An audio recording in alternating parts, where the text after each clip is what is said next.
very, very early morning at about 2 o'clock in the morning, almost exactly 2 o'clock on the dot. It's the worst terrorist attack that's ever happened since 9/11 here in the United States. And it happened at a club, a gay club in Orlando. And we're trying to get more information on what exactly was going on, because we've gotten news about the shooter, we've gotten news about the victims, we've gotten news about the whole situation, but we haven't really gotten a concise rundown on broadcast media anyway. We've seen it on the internet.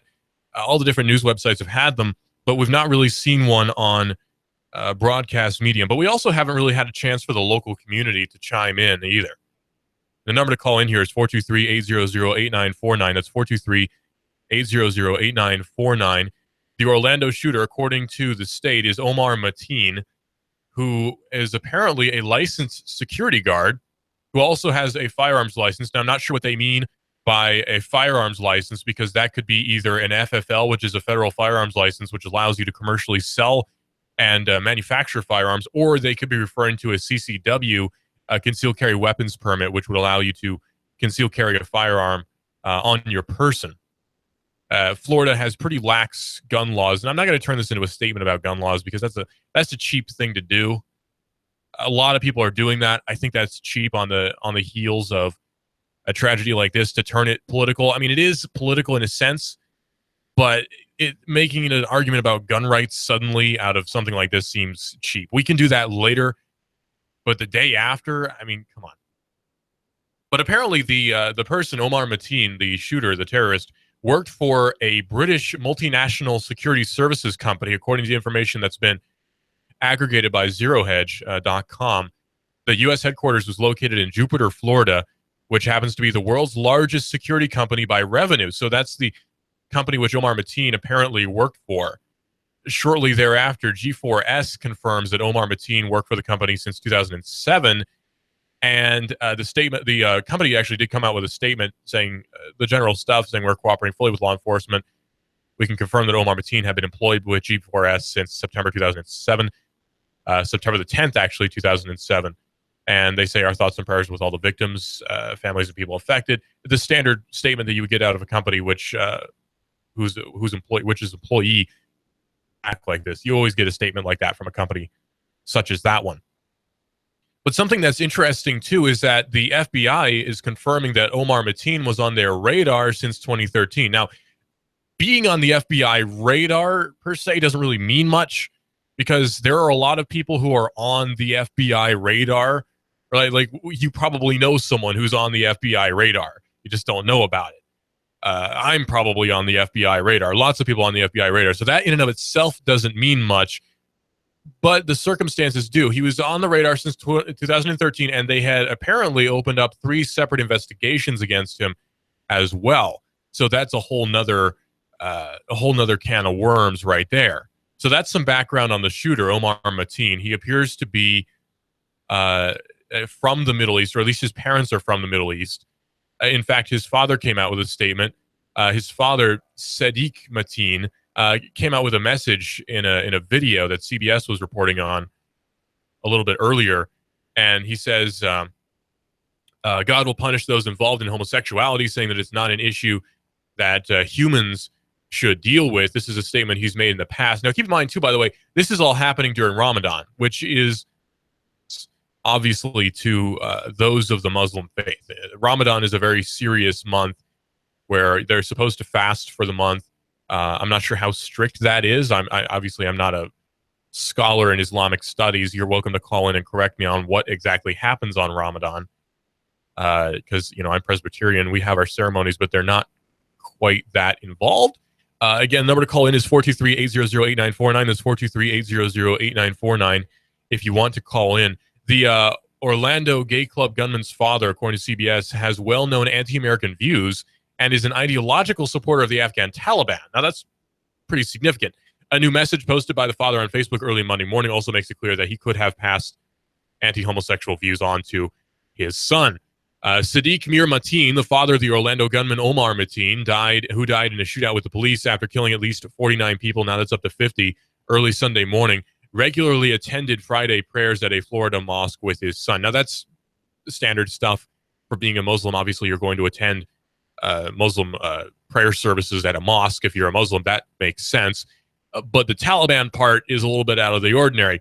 The video was posted early Monday, which is today, and Sadiq Mateen says that his son was well-educated and respectful to his parents and that he was not aware what motivated him to go into the gay club and kill 50 people. The elder Mateen said that he was saddened by his son's action during the holy month of Ramadan for the Muslims. He then added what we said before: God will punish those involved in homosexuality, saying that it's not an issue humans should deal with. The statement and previous videos by Sadiq, I believe I'm pronouncing that right, Mateen, lend some insight into the environment in which his U.S.-born son was raised. And that is something to notice, too, is that he is a U.S.-born citizen. He's born in the United States as a U.S. citizen.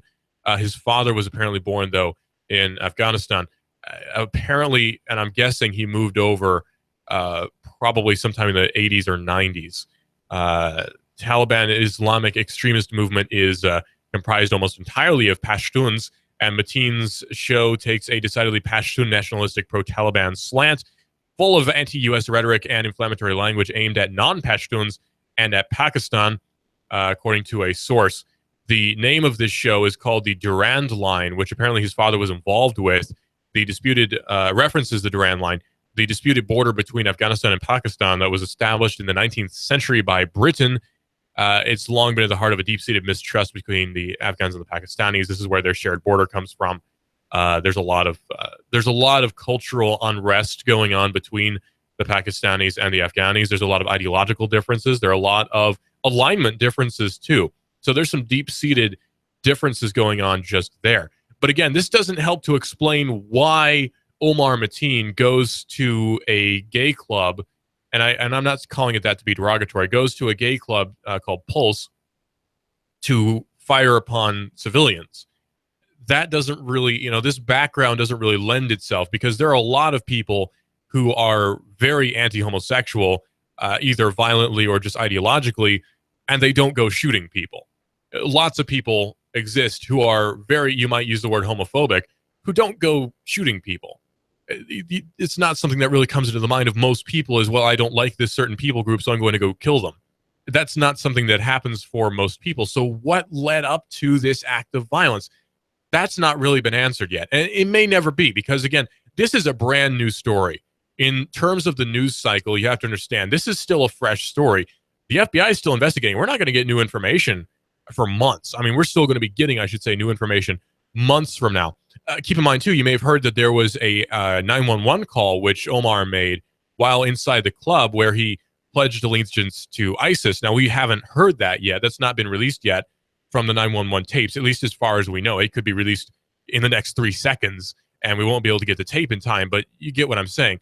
We've not heard that yet. We don't know exactly what he said during that. It's not been transcribed as far as we know. We're basically going based on hearsay with a lot of the details here. But I'll give you a rundown of the actual shooting. We've sort of given you a background of Omar, his upbringing, his parentage, and what may have led up to this. He obviously apparently had some form of weapons training. We don't know where the guns he used came from. We don't know if he owned them previously, or if he acquired them illegally, or if he borrowed them or stole them or found them. There's any number of things we don't know.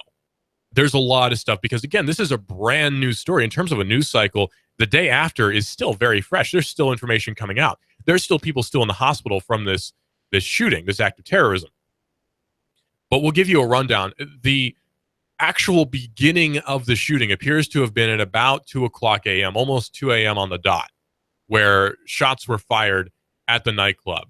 We don't know if shots were fired inside the club, from the outside, if shots were fired inside the club with Omar inside the club firing shots at people who were also inside the club. We don't know if he was standing outside and firing in. We don't know if he was inside and firing outward. We don't know. But a officer who's working extra duty in full uniform at the club responded and returned fire. Now, something to add some context is, this was happening at a event. This wasn't just any old night at this particular club, Pulse.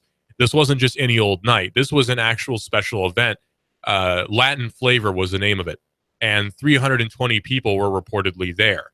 And this is a larger club, too. This isn't a small place. It's not like a bar. This is a large club. There is a bar, obviously, but this is a club. There are actually two bars, according to the floor scale the floor plan that CNN's provided. So there are bars. There's a VIP room. It's a large building, sort of like a warehouse. It may even be a converted warehouse. One officer who was working extra duty, probably because of the special event that was going on, was in full uniform, and he and two other officers who were also nearby fired on Omar, and then a gun battle ensued. Now, here's where things start to get a little bit strange. 100 different officers from the Orange County Sheriff's Office and the police department respond to the chaotic scene. Now, that's not odd in and of itself, but it starts to get strange after here. Apparently, it took 3 hours for the SWAT team to be mobilized. Now, if you know a little bit about police procedure, you might know that the SWAT team isn't just sitting around ready to go in full body armor. That's not how it works. What usually happens is a SWAT team, I'm pretty sure they're not regular, I'll use the word beat cops. I don't think that that's what they are, or patrolmen. As far as my recollection is, I'm pretty sure that they are dedicated SWAT team members who probably are at home asleep because it's 2 a.m. You have to keep that in mind. It's 2 a.m. Eastern time in Florida, Orlando. Who knows? Maybe they were doing something else that day and they're all tired. So we don't know what's going on. But nevertheless, it took 3 hours to get them mobilized and to get an armored vehicle running, and then even more time to run it through a wall or a door, which is apparently what happened. The Pulse then posted on Facebook at 2:09, pretty quickly, everyone get out of Pulse and keep running. So then there's a police standoff, and you have a very serious hostage situation. The shooter then, at about 2:22, called 911 in order to pledge allegiance to the Islamic State, or ISIS as they call it in the article. But they also, apparently he mentioned the Boston Marathon bombers. We don't know what kind of reference he made. We don't know if he offhandedly mentioned them. We don't know if he said, this is going to be just like the Boston Marathon bombing. We don't know. There's a lot of details that simply aren't known at this time. Well, then a post on the Orlando Police Department's official Twitter account said that there was a shooting at the Pulse nightclub on South Orange Street with multiple injuries. Stay away from the area. Then at 5 a.m., now notice the timeline here. The shooting begins at about 2:09 or 2 after 2, sometime around there. But then the timeline, which is on CNN, skips ahead to 5 a.m. when the SWAT team arrives. That's a huge time discrepancy there. That's a very big time discrepancy. Now, presumably there's some sort of negotiation going on here. We know he called 911, so we don't know if they kept him on the line to negotiate terms. Again, there's a lot of details that haven't been released yet, and we're waiting for a full press conference that gives us a rundown of what actually happened. So a heavily armed SWAT team used an armored vehicle, APC I assume, to smash down a door at the club, clearing the way for some 30 people inside to flee to safety. SWAT officers then confronted the suspect in the doorway and shot and killed him. Now, we don't know the circumstances exactly that led up to that. We don't know. They say encountered him or confronted him in the doorway. We don't know if guns were pointed. We don't know if he pointed a gun. Again, there's a lot of details that aren't there. Hopefully, body cameras are involved. This will greatly help the investigation. And if footage is released, that will be greatly helpful to the press as well. That would be huge for the press to know what exactly happened from the perspective of an officer who was there.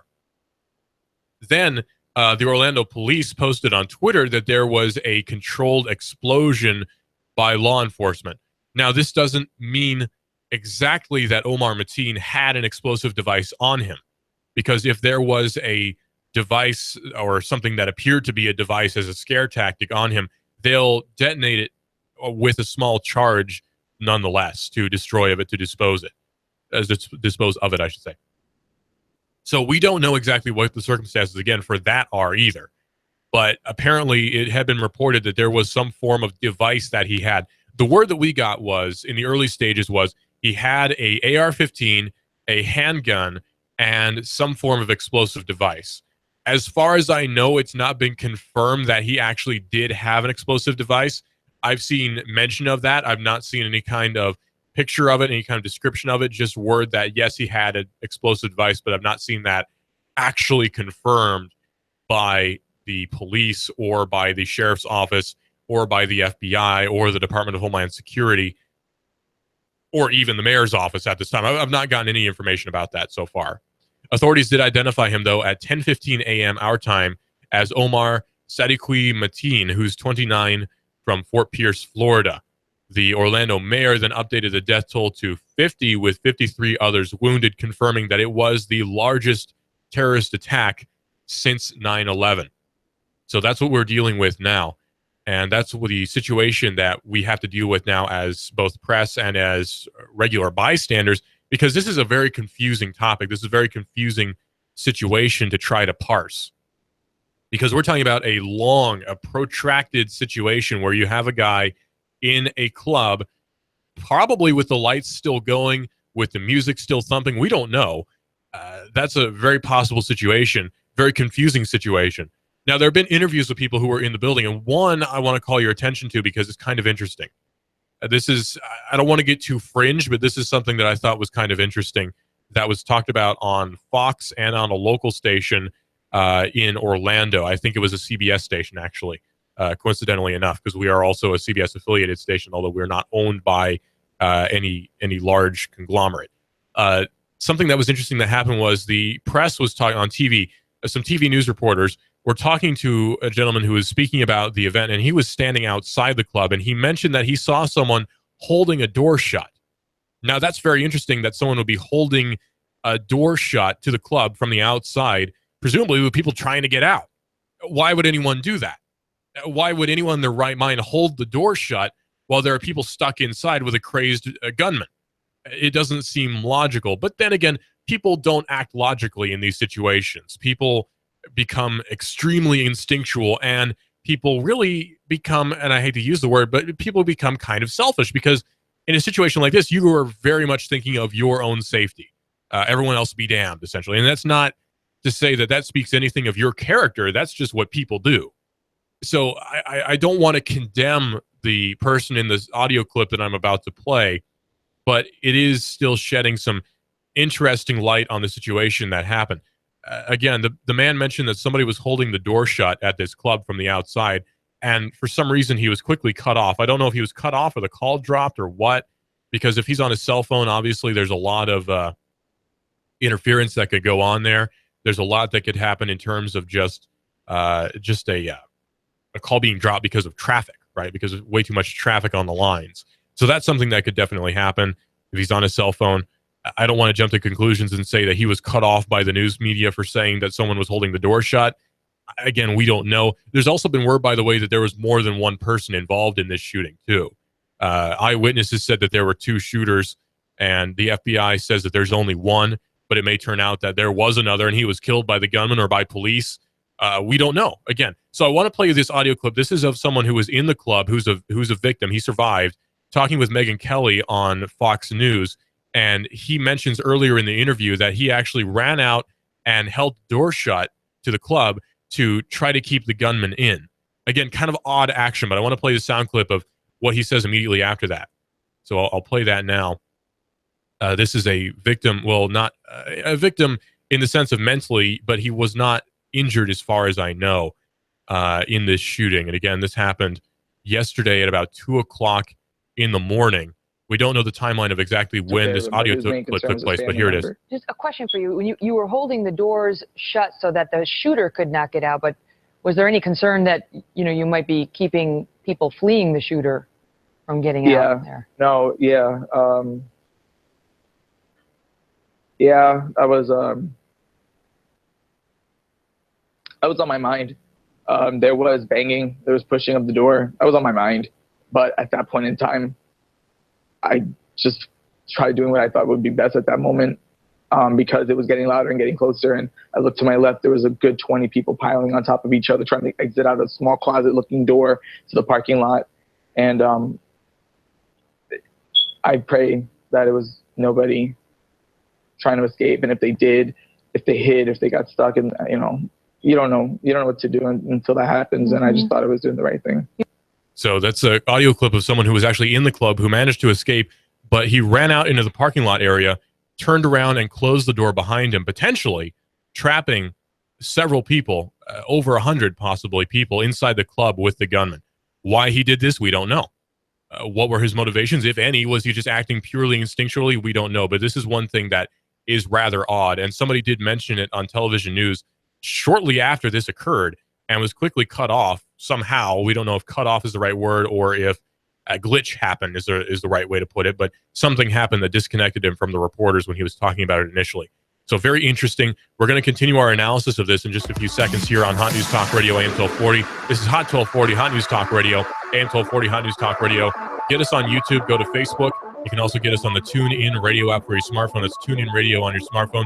Again, you can watch us here on YouTube. Search for Hot News Talk Radio. This is Hot News Talk Radio. I'm blowing everything up. We're starting over. I'm doing a new show. I want guys who push it to the middle of the table and go over the top. Take a risk, fail miserably. I'm right, and I'm not wrong, and I'll never back down. Conflict works. Allow it. It's The Herd with Colin Cowherd. Right here and everywhere. Noon Eastern. You give us 12 minutes and 40 seconds, we'll give you Chattanooga and the world. News Talk.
Talk 1240 AM 1240. Hot news